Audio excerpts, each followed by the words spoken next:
100% physical. Math was never our strong suit, but breaking down Ohio State football is. Sit back and join us for BuckeyeGrove Instant Access, part of the Unscripted Ohio Podcast Network. You can do it! Brought to you by BuckeyeGrove.com. Post-game thoughts, immediate analysis, and much, much more to put the big game into perspective. Without any further delay of game, here's your host, Kevin Noon. Kevin, goddammit. Hey, welcome to the BIA podcast. It is Wednesday, July 28th, about 4:30 p.m. as we are recording this here in the East. I'm your host, Kevin Noon.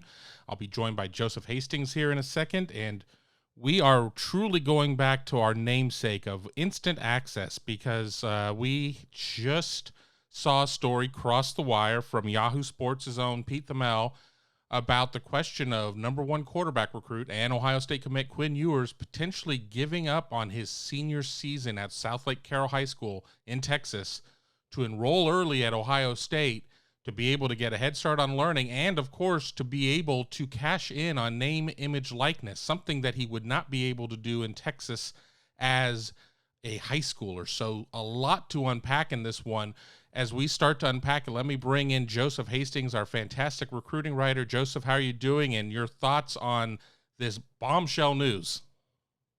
Kevin, I'm doing excellent, but wow. I mean, honestly, I'm kind of lost for words in terms of this news. This was one of the last things we had been expecting. I don't think we were really being led to believe that the possibility of Ewers foregoing his senior season of high school and enrolling at Ohio State in less than 2 weeks' time was on the table, but it absolutely is. We're going to get more into the details of Pete's report, but I mean, I'm pretty much just stunned right now on the news that we heard today. It's incredible news if you're Ohio State, just in terms of being able to get a talent like Ewers on board on campus, especially in a quarterback room that seems to be wide open. But yeah, this is just very stunning news from Pete's report that we learned today. Yeah, let me jump into it, and I'll read like the first quote from it, and it was a quote that Quinn gave to Pete and says, "I don't really know. I don't have a final decision made quite yet. I'm leaning toward leaving and going up to Ohio just so I don't have to deal with the UIL," and the UIL is the High School Association in Texas stuff, "and can get comfortable with Ohio State and Columbus and start to learn." And if my understanding, every state who has an NIL law in place, they're all a little bit different, more or less. And I think the only state that players who are in high school can really be earning is California. And I'm not positive on that, but I certainly have seen maps posted on social media or whatnot. But it already sounds like Quinn has been approached, according to this story, by companies, including one named Holy Kombucha, who's offering a deal that include cash and equity in the company, and that there are several other offers, including national brands, according to Pete's story.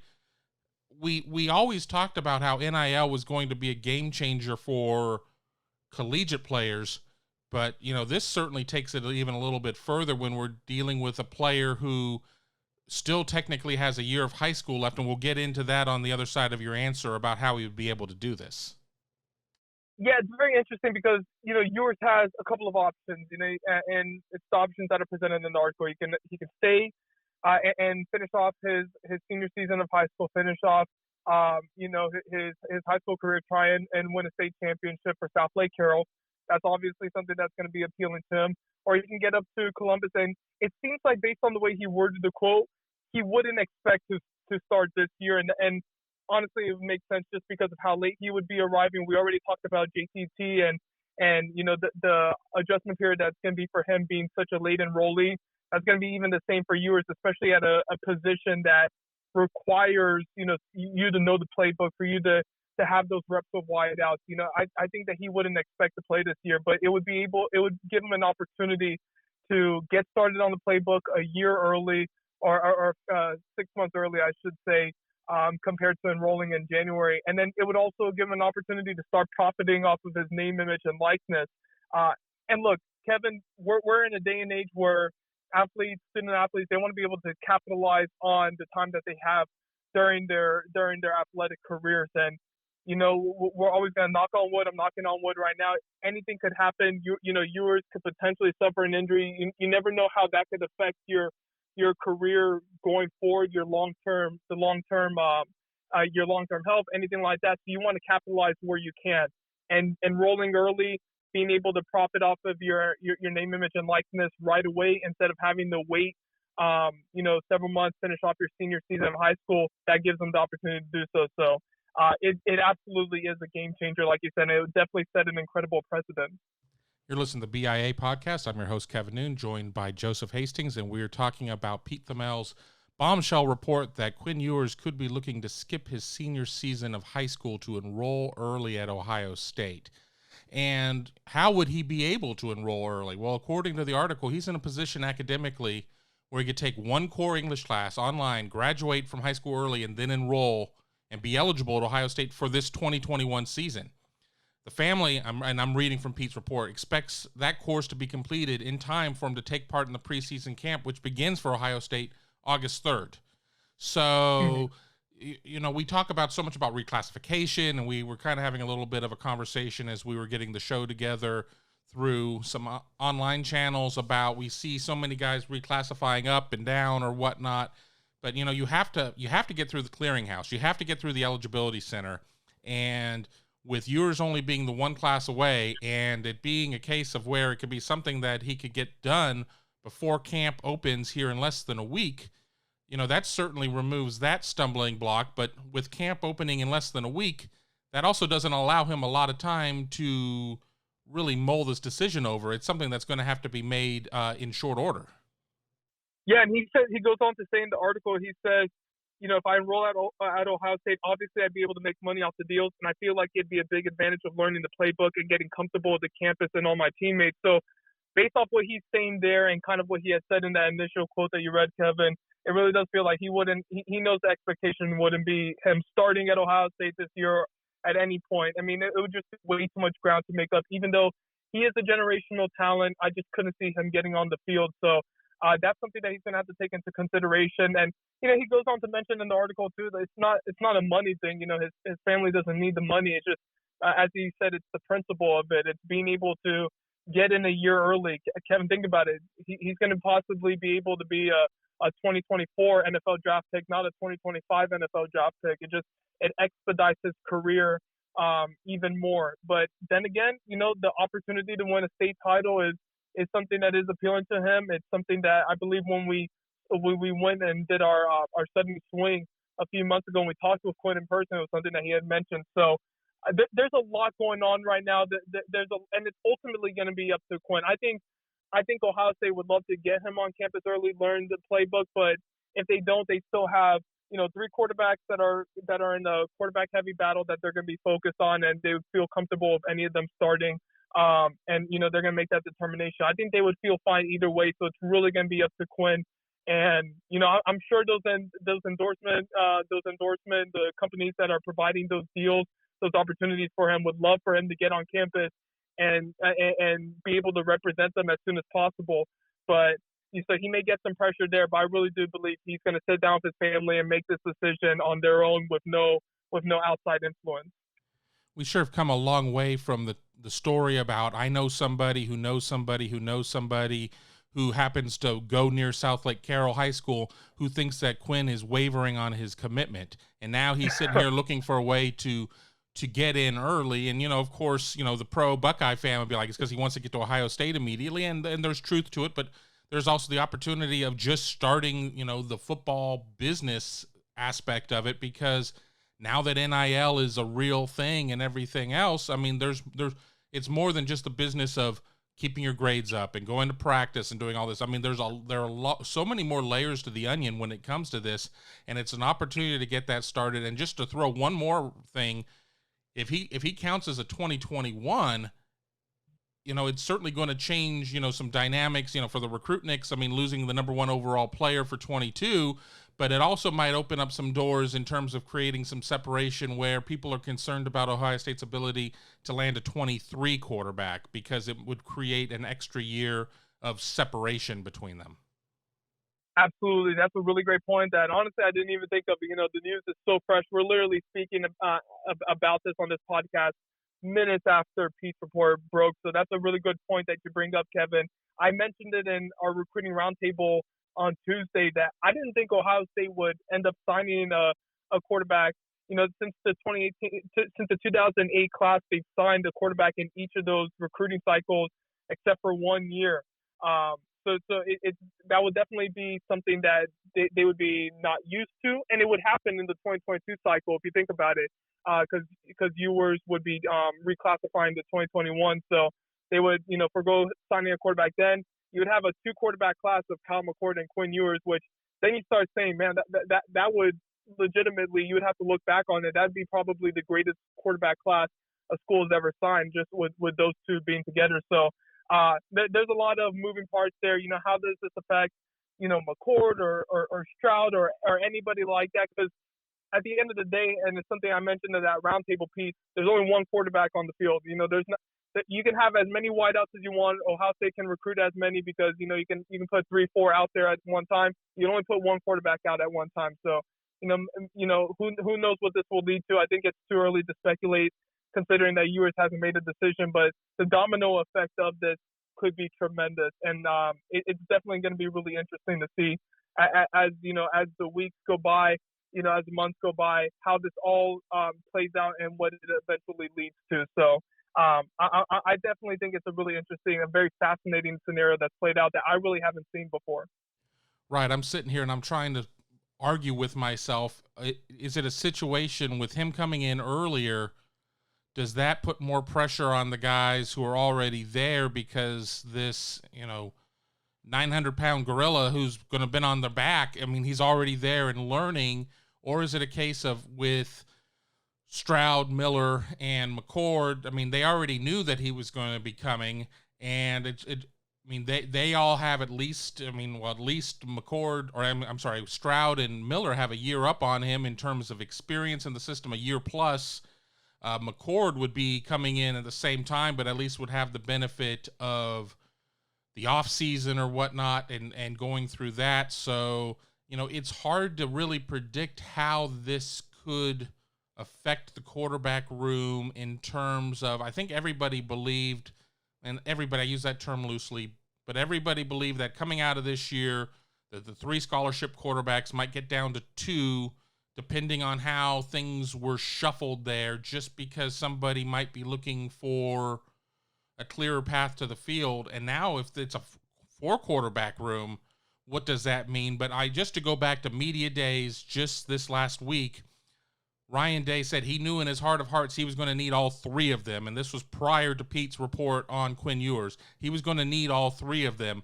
Whether or not that was, you know, really where it was, that was just kind of some of the posturing to make sure that he keeps everybody involved going on. You know, only Ryan Day can answer that. Only Corey Dennis can answer that. But, you know, this certainly really adds another wild card to the deck. It really does. And, you know, once again, I think it's too early to speculate on, you know, what the ripple effect of this can be. But at the end of the day, you know, you have 4 quarterbacks in the room, 4 scholarship quarterbacks in the room. I definitely can see one leaving. Who that would be, I don't know. Honestly, I could, could potentially see 2 leaving. Really, it's all Ewers' decision is going to lead to a ripple effect in terms of what Ohio State's quarterback room looks like, because we knew that Ewers was going to come in a year from now. But, you know, if one guy establishes his spot, now it takes clear control of the reins. You know, maybe that entices, you know, another to leave this fall or after the season ends. You know, there's just so much that can go on. All I know for sure, I don't want to say with 100% certainty, but it really would be tough for me to see a scenario in which Ewers starts at any point or even gets any playing time this year just because of how late he's coming into this process. But yeah, I think it definitely is going to be an interesting scenario to see how it eventually plays out and which guys end up leaving and which guys end up staying or not. I mean, and you could make the argument in the other direction. You get 4 games and you still can redshirt or whatnot. Why not bring him in against Michigan State? But then what happens if you bring him in he blows up, and then it just creates controversy at that point. So, Yeah. but I mean, it also would be hard to say, well, we're going to bring you in, but we're 100%, we're announcing right now, we're redshirting you straight up, red shirt, no go. I mean, I don't know if that's the way that you sit there and you navigate this position either. So, a lot of variables in play here to try and figure out. Yeah, because if Ewers comes in and lights it up, like you said, with the redshirt rule allowing for him to play 4 games and still being able to keep his redshirt, if he comes in and lights it up a game, you're going to have a lot of pressure, not only potentially within your team and within, the coaches, but from some of the fans as well. The fan base who would want to see the mullet sporting Quinn Ewers go out there with his signature look, and he's got a swagger to him, Kevin. He plays like kind of like a rock star. There's definitely a really dynamic presence that he brings to the field. Very Patrick Mahomes, Aaron Rodgers-esque, and he's a fun player to watch. And I think you're gonna see a lot of fans if he comes in and lights it up for a game, even if you put him out against an opponent that isn't the best, and you're leading, and it's a very comfortable scenario for him to play in. You're gonna see a lot of people wanting Ewers to take the field this year, even though it would probably be premature to put him in any meaningful games, just based on how late he's coming into the process, how young he is. I believe he's we didn't age check and we didn't carbon date him, but he's 17 years old, he's still on the young side there. He's supposed to be a senior in high school. I think it'd be a lot of pressure to put him in to carry a team that a lot of people expect to make it back to the college football playoff and potentially compete for a championship. So, yeah, I really don't think you should throw him out in any scenario, even if it's against a bad team that you're up big against. I think Ewers should not see the field at all this year if he ends up making the decision to enroll at Ohio State. Well, we probably need to get back to the phones and start, making some calls and checking into some things. But any final thoughts as we wrap up this true edition of Buckeye Grove Instant Access, as we try to figure out as much as we can about Pete Thamel of Yahoo Sports report that Quinn Ewers is considering bypassing his senior season at South Lake Carroll to enroll at Ohio State, partially to be able to cash in on NIL and also to be able to get that head start, making it even a quicker start than guys who enroll at the start of winter quarter. I mean, he would beat that by a whole semester. Yeah, Kevin, I just think it sets an incredible precedent that, it's going to be something that we start to see in the future now with the possibility to profit off your name, image, and likeness as soon as possible and for as long as possible. I think you're going to see a lot more people in Quinn Ewers' position start to do this. And I know he says in an article, it'd be great to get a jump start in the playbook and, to be able to get that year ahead and learn as much as he can. But it really feels like the opportunity to have that name, image, and likeness, especially since he wouldn't be able to do that in his state of Texas. That's really kind of the driving force here. That's kind of the determining factor that could push him to enroll at Ohio State early. So this would be kind of the first situation in which you would see it influence a prospect of Ewers' caliber to enroll a year early. We've seen guys do it. We've seen guys reclassify a year early, most notably Tony Grimes with North Carolina a year ago. But that wasn't for the motivation that Ewers is doing this for. So it's going to be, I think it's a credible standalone case.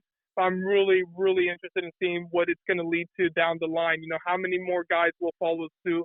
How many more guys will want to take advantage of their NIL as soon as possible? So, those are just my final thoughts. And wow, it'd be incredible to see Ewers on the field this fall. Which is something that if you told me that a few months ago, I would have laughed at. I would have laughed at that statement. So, just a bombshell report by Pete, and I can't wait to see what Ewers decides. Absolutely, and we will have it all covered here at BuckeyeGrove.com. I want to thank Joseph for being part of the show, and I want to thank you all for listening. Once again, my name is Kevin Noon. This is the BIA Podcast, and have a wonderful day. Be sure to stay up to date with Buckeye Grove Instant Access when the news breaks or after the big game. Exclusively at BuckeyeGrove.com or anytime on SoundCloud, iTunes, Google Play, or Stitcher as part of the Unscripted Ohio Podcast Network. Hit that subscribe button so you can stay in the know and never miss a single episode.